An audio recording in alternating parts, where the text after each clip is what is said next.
Want to sharpen your kitchen technique? The chefs at Alpine Country Club bring the flavor with Alpine Cuisine Cuts.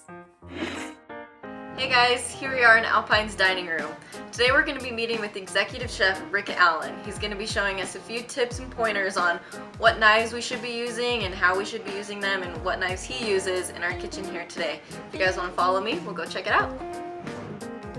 Alright, one of the most frequent questions that I get asked as a chef when people find out I'm a chef, probably the first question is, do you do all the cooking at home? Which is absolutely no. The second question is, I want to buy a chef's knife, I want to buy a good knife, what kind of knife should I buy?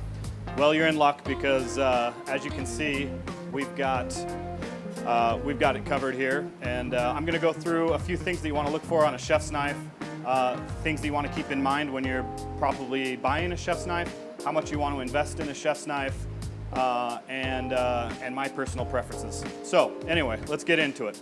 The first thing that you want to think about when you're buying a chef's knife is how big do you want the chef's knife?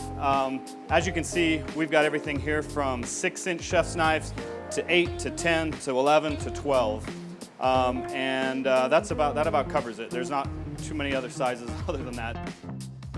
So really the most important thing is to buy a chef's knife that feels good in your hands, that feels like that you can control it. If you're just beginning or you don't use a lot of knives in your cooking or something, you want to make sure that you buy a knife that you feel very, very comfortable with. Things that you want to take in consideration when buying a chef's knife is the quality in which it's made. Some of the things that you can look for in a chef's knife, this is the easiest one probably to show you.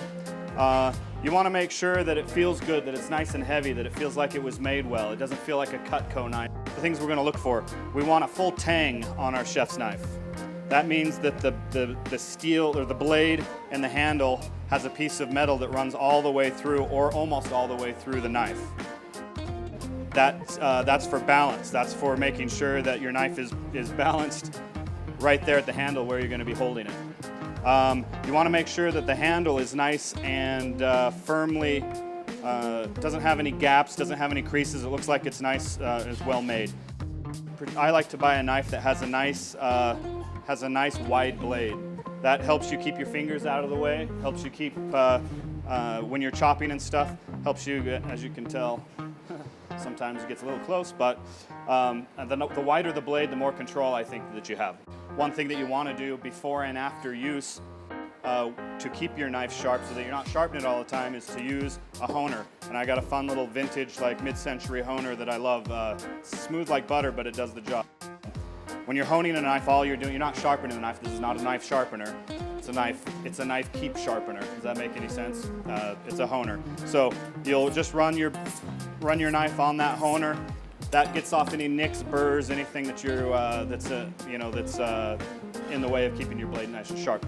Other than that, like I said, the most important thing is get a knife that feels good in your hand. Keep it sharp, keep it maintained, and if you buy any of these knives that I have on this table and keep them in decent condition, you will have them for a lifetime. They will not break.